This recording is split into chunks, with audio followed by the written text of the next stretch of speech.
Hi, hello everyone. Welcome to this video. So last time we did Windows setup, and this time we're actually going to do WebGPU setup.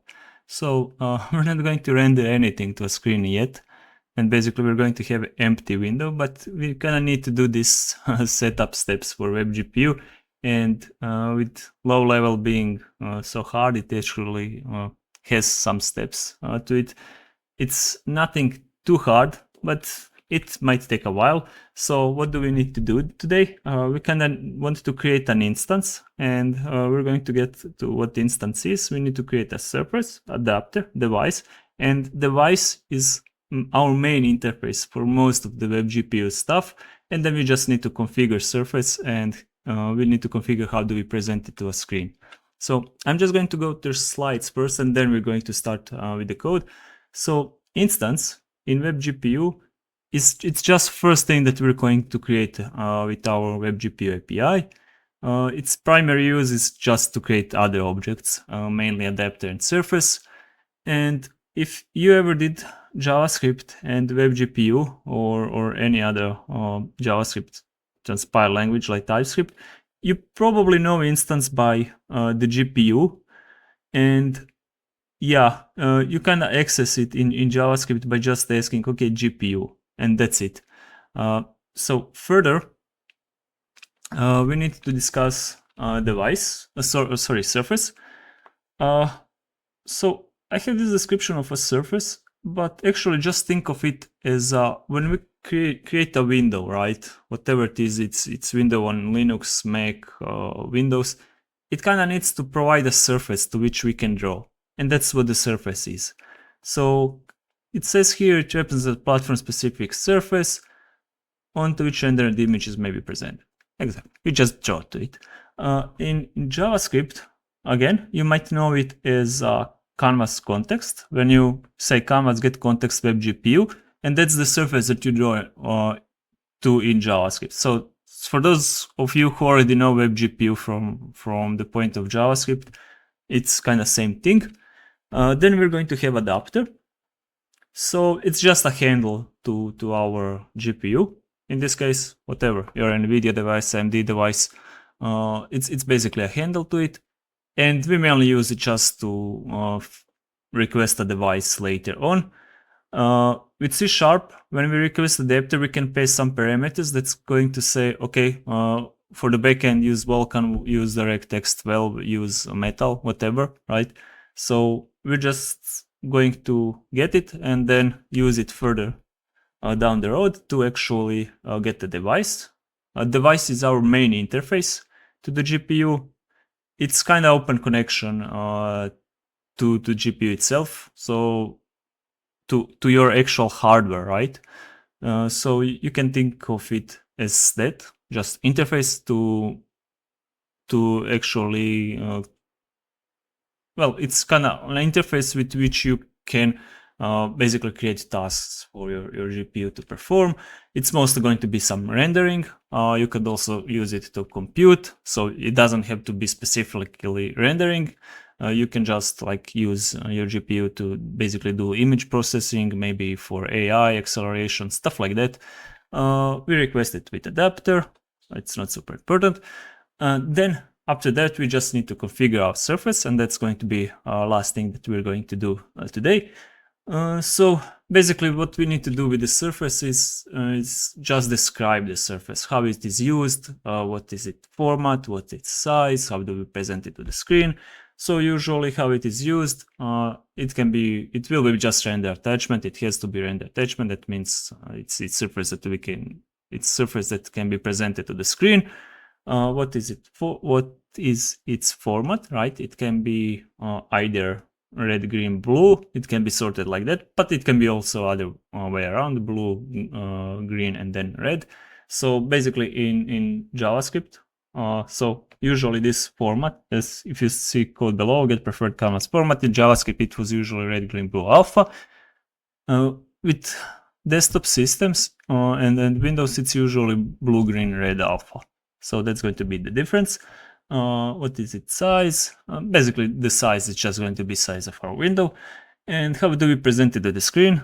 So basically, when you're rendering frames, right, you can immediately present them to the screen, which means usually you know it is vsync off, and usually it will result in tearing. But you can also have it like what we traditionally call vsync on and double or triple buffering, where one frame is created off screen and so while the one frame is presented to the screen, the WebGPU actually draws to another frame which is not yet on the screen. So I'm going to explain it a bit at the end. With that said, that's it, and we can jump to code now. So let's check where we left off last time. If you're confused by editor, I'm actually, like I mentioned, I'm on Rida and using Linux. So we're going to be coding for Linux, don't worry, on Windows it's kind of same. So last time we left off, we created our window, and then we just set up these callbacks, and that was it. So if I try to run it, it might fail. It actually doesn't fail, and here is our window where we left off last time. But here I realized last time that I just forgot to initialize it, so that's probably good practice as well. And also, by default, Silk.net is set up for OpenGL and not for WebGPU or any other API. So in Windows options, we can just paste here API, and we're just going to say graphics API none. So because it's by default set up for OpenGL, it will result in errors later on. So I'm just going to paste that in. And one other thing that I forgot last time is, actually, it's not that I forgot it. While I was preparing for the video, I ran into some issues with the new versions of basically this Silk.net bindings. So what we're going to do is, if I just go to manage and look at packages, and if I open it here, I actually downgraded to 220. So please just do that, not 221. 220 is good version. The issue is with WebGPU, it's still standard, which is in progress actually, and it's still being updated, and then it might break between the versions. So 220 was stable, and I would recommend using that. And I also added another package, which is just WebGPU. Last time we had this WebGPU native.webgpu, so I have added this one as well because it's kind of required. So just so that we're clear, let me just try to open this somehow a bit differently. Let's see. So what you need to have in item group is this tree, right? So maybe I can zoom in a bit. So what we need is WebGPU, WebGPU native.webgpu. This is down bindings, and then just the windowing as well. And if I try to run it now, it still should work. Okay, it kind of works when we initialize it, so we're good. We're good, and we can actually start with our WebGPU stuff. So let's start with it, and we can start by just, let me see. Yes, I mentioned that we need to create the instance first, but before even that, we kind of need to import that namespace. And here, the window is here, so that's good. So here we're just going to import this WebGPU, and I'm just going to call it WebGPU. And then we can just import it. So import, just press Alt Enter. So this is the namespace. One thing that we're going to need to do is, because these are very low level bindings, so that means we're going to be working with pointers and stuff like that. Don't worry, I'm going to explain pointers. But in C# by default, we cannot work with pointers unless the class is or part of code is in unsafe context. So please just add unsafe keyword here. If you see something complaining that unsafe is not enabled, you can just enable it. It will automatically say here below the unsafe that you can enable it. So just please do. And then first thing that we're going to need to do is create an instance, and immediately it is a pointer, right? So for those who do not understand pointers, it's very easy to understand. It's actually, let's just say that we created an instance, and this is this instance. So instance is just some chunk of memory somewhere. And the pointer is, we have some variable here. Usually the pointer is just going to be i32 or integer, which is 32 bits or bytes. And then it's just pointing to some location on memory. So let's say that this is some chunk of memory. There is something here, there's instance here, or there might be something else in memory here. And the pointer is just saying, okay, it's pointing to the instance. And that's all what the pointer is. So we can get rid of that. Aside from instance, we're going to need a couple of more classes, basically, or pointers to the classes. So we're going to need surface. I mentioned, okay, I'm not sure what this is. I'm just going to zoom in a bit, maybe, so that it's easier to see. Then we're going to need to create adapter. And we use adapter to create our main class, which is device. Okay, so first of all, we need to fetch that API, and I'm just going to create function for each of those because it's going to be way easier. So here I'm just going to say private void, and then we can say create API. And the API, it's very simple. Actually, it's not Web API, it's WebGPU. So first of all, we're gonna need this WebGPU, and then we just say get API. And just so that we avoid the errors and that we know that it has created, we can just print created WebGPU API. Okay, we can just do it right over here, set up WebGPU. I'm just going to use WebGPU to save on typing. So let's just say create API. If I try to run it, API should be created, hopefully. And you can see in your output window, we're going to be using that a lot. So it said created WebGPU API, so we know that function is run correctly. So the next one is create an instance, not the binder. So just below this one, we can say private void create instance.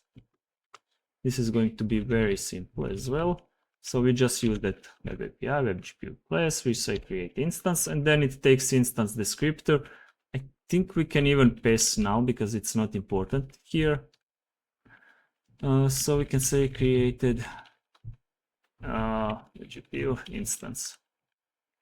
So I'm just going to try to run it after I do each of these. As you see, it says created WebGPU instance, so we can just pass now. We don't even need a descriptor here. And what descriptor is, actually, let's pass it instance descriptor.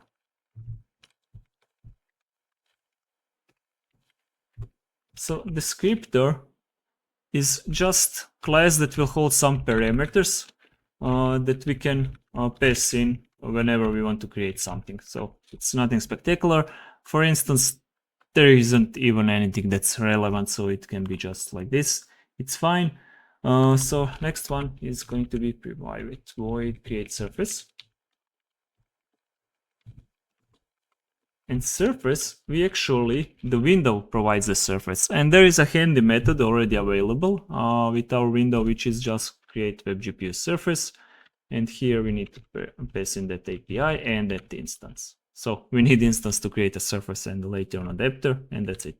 So we can just console write, and the shorthand for this is CW, and then you can just press tab and you're going to have console write if you want to use that. So created WebGPU surface. Super simple. So we can just call it create surface. We can try to run it. And it's fine. Cool. The next method we're going to need is to create that adapter that I mentioned, and create adapter. And adapter is just basically a handle to our GPU. And here it's a bit more involved because there is quite a bit of parameters. So if we go instance request adapter, and if you remember, I mentioned that with WebGPU it's actually something like this. request adapter. So if you were using, sorry, not WebGPU, the TypeScript method is something like this request adapter. And here, when we're working with lower level bindings, because the headers are actually C headers, you're actually going to have methods that say instance request adapter.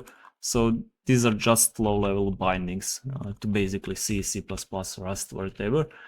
And usually you're just going to have, instead of like this in JavaScript, you're going to have instance request adapter. You're going to see the pattern later on. But here, let's see parameters. So basically we need the instance. So you can say here instance, right?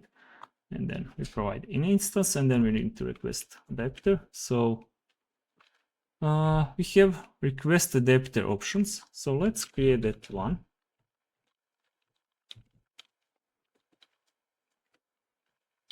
And here we have a couple of options that we can discuss. The most important one is actually compatible surface. We need to provide surface that we can draw to, which we already created.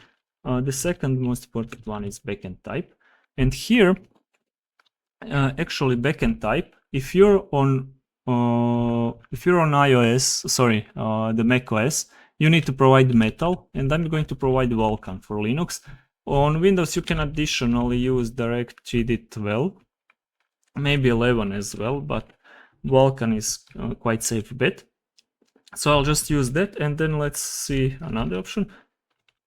So another option worth mentioning is power preference. You have high performance, low performance.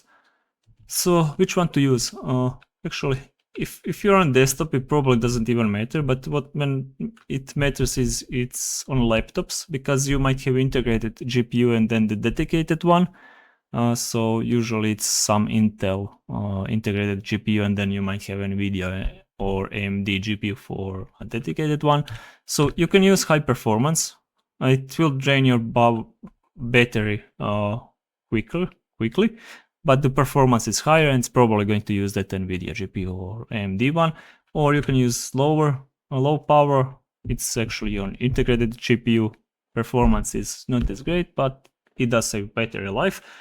And the thing is, there is no guarantee that it's going to be one or other. It's just it's basically just a hint. So I'm going to use high performance because if I switch to my laptop, I want to use AMD GPU because of the debugger, so I'm just going to go with high performance. You don't have to. And then I think regarding options, that's it. It's not that important. So usually in TypeScript, I forgot to mention, if you follow the video, so we use something like this request adapter. And usually we have awaited it. The problem is because these are bindings actually from Rust or C++, depending on the implementation. And with C++, you don't have this kind of await keywords and stuff like that. So you kind of need to provide callback as a last parameter.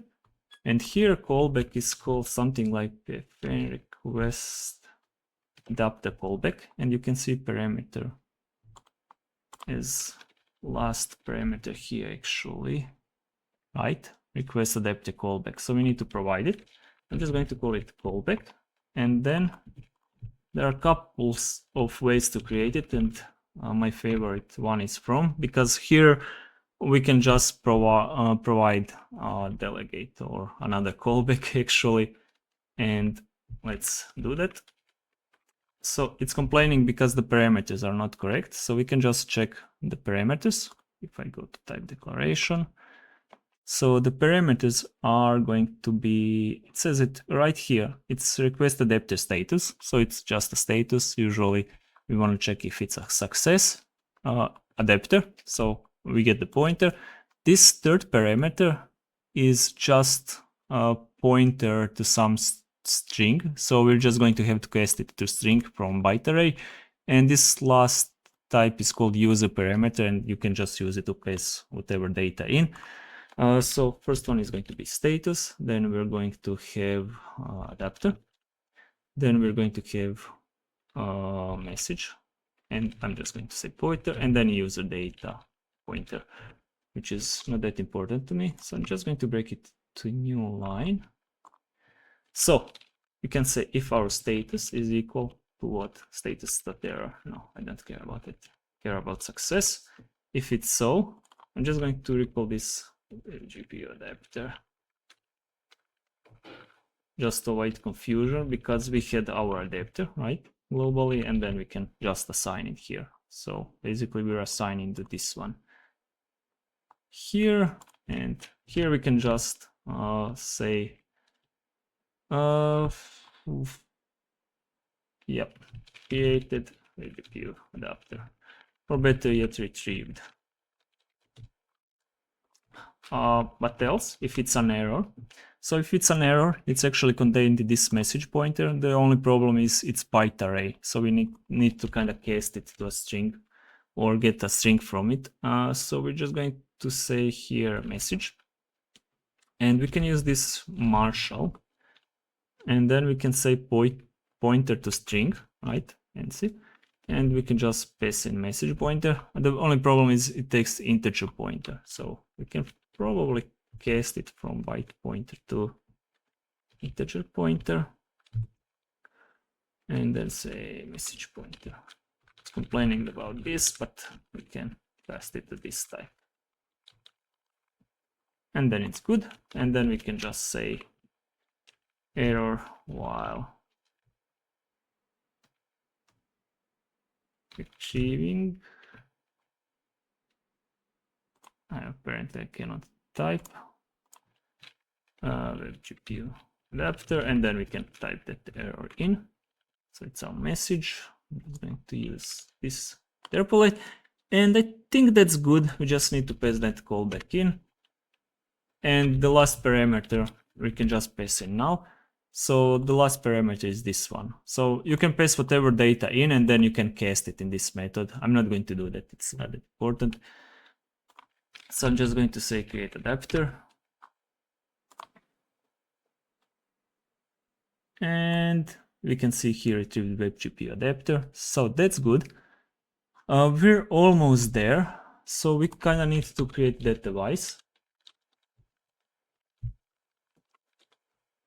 And the thing is, device is very similar to this one. So we just use GPU adapter request device. It's very similar. So we need to pass the adapter in. We need to pass device descriptor.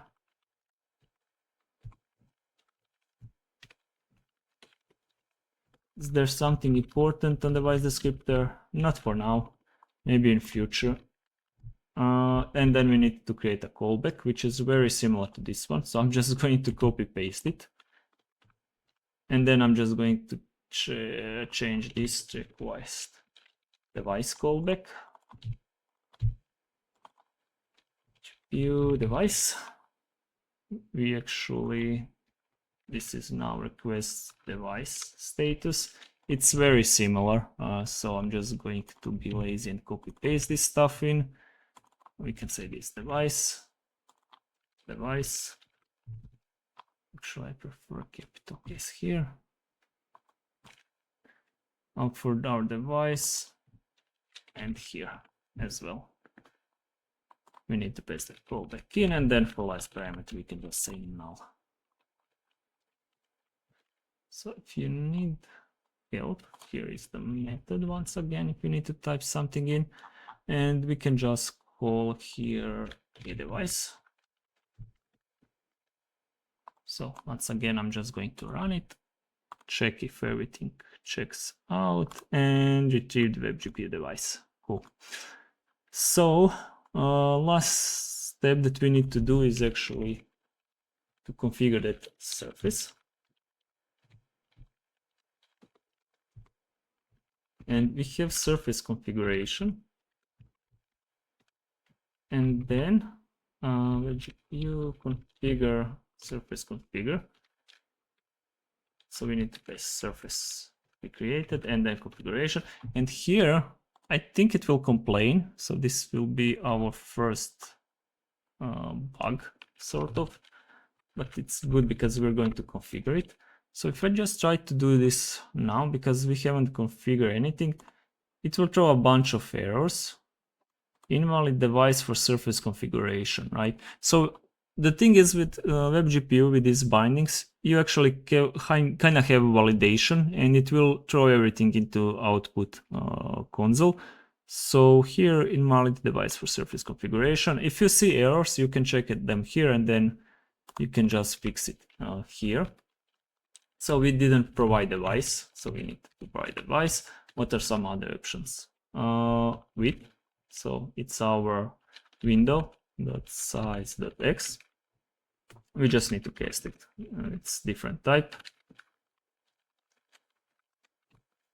Then we kind of have to do same for height.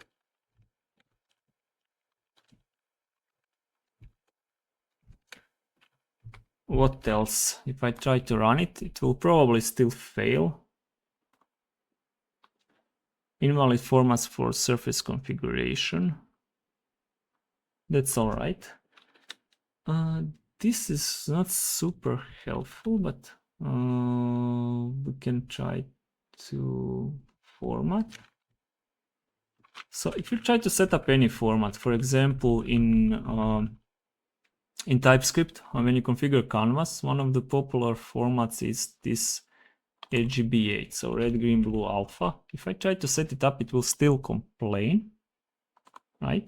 Requested format RGBA event is not in list of supported formats. So here it already gives you suggestion of supported formats. So we're just going to use blue, green, red, alpha format, and then it should work generally. Okay, cool.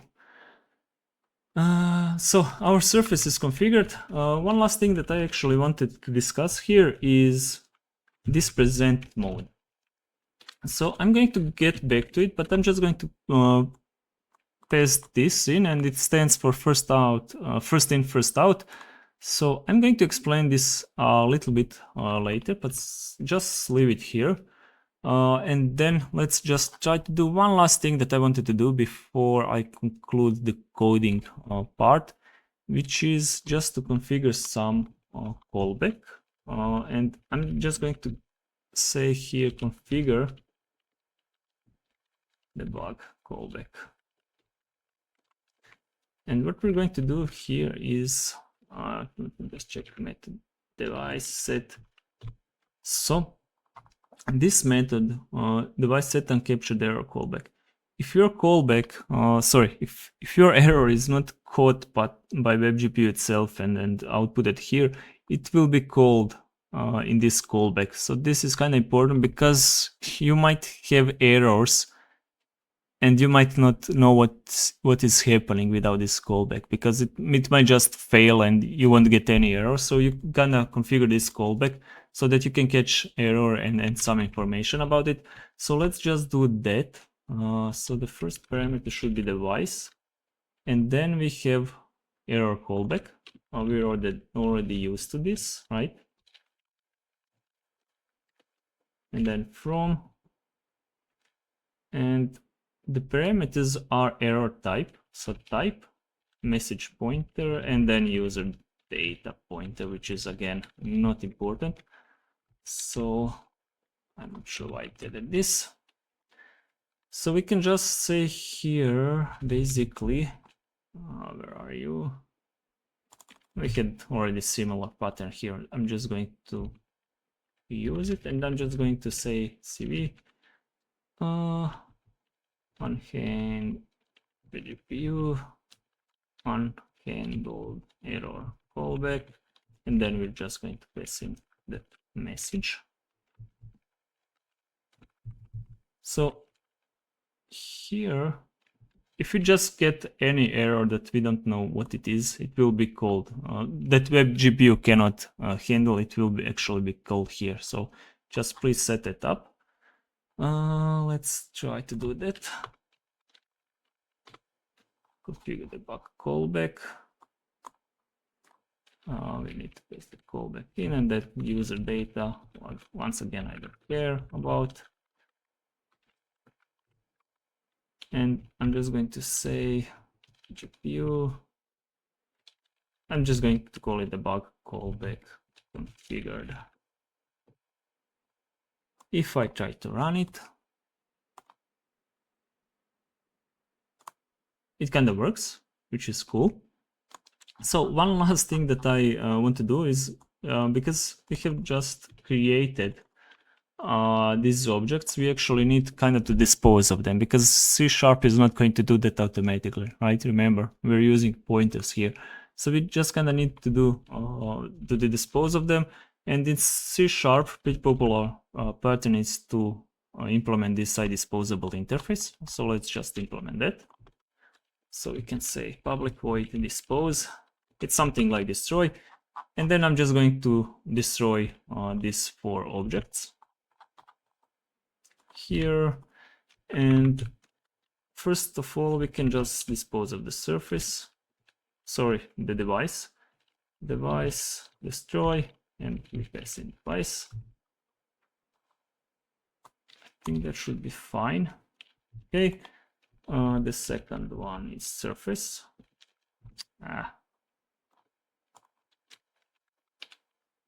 Surface, it has a release method. Then the third one is this release adapter or something like that, adapter. And then instance release, exactly. So here we're just destroying those objects.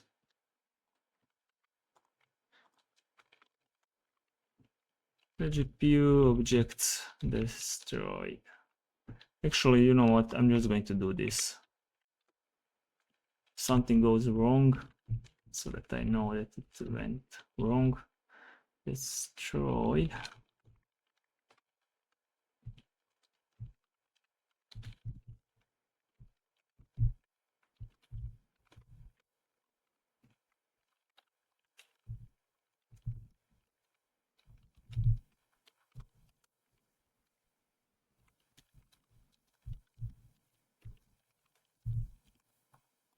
And then in our program, we can just call dispose.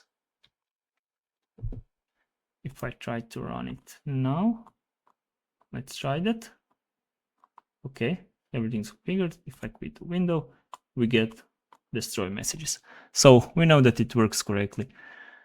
So that's kinda it regarding this video and coding part. I'm just going to explain this. What I wanted to explain is a bit this present mode parameter, because it's kind of important. It's good to know. So I'll just explain that, and then we're done with this video. So I'm here looking at the documentation of the WebGPU, and this is for WebGPU native, which is a Firefox implementation. But here at present mode, you're going to see a lot of them, and the two that one of them is guaranteed to work and has to work by spec, and that's this people, which is first in, first out. It's also sometimes you're going to hear someone call it double buffering or triple buffering. It's also traditionally called as vsync on. The other one that I wanted to mention is this immediate mode, which is called vsync off. And I do recommend reading this, so you can just Google for present mode WebGPU or try to find this documentation. I will leave it at the description of the video. But let's just discuss them. So what is immediate mode actually, and why is it called vsync off? Well, this vsync off mode kind of works like this. Let's say that we have some chunk of memory here, and let's call it front buffer. I'm just going to say front buffer. And let's say that this is screen, right? So we have screen, and the WebGPU has to draw somewhere, right? And it draws actually to that front buffer. But that front buffer is immediately used by screen as well. So what does that mean? It means that you're looking at the screen, right? And WebGPU is drawing to whatever is on the screen. So usually what's going to happen is, because the WebGPU is drawing and it's immediately presented to the screen, so you might observe some tearing, usually alongside here for the games, but it might be also below. Anyway, for the tearing, there is actually, I'm not sure if there is a rule for tearing.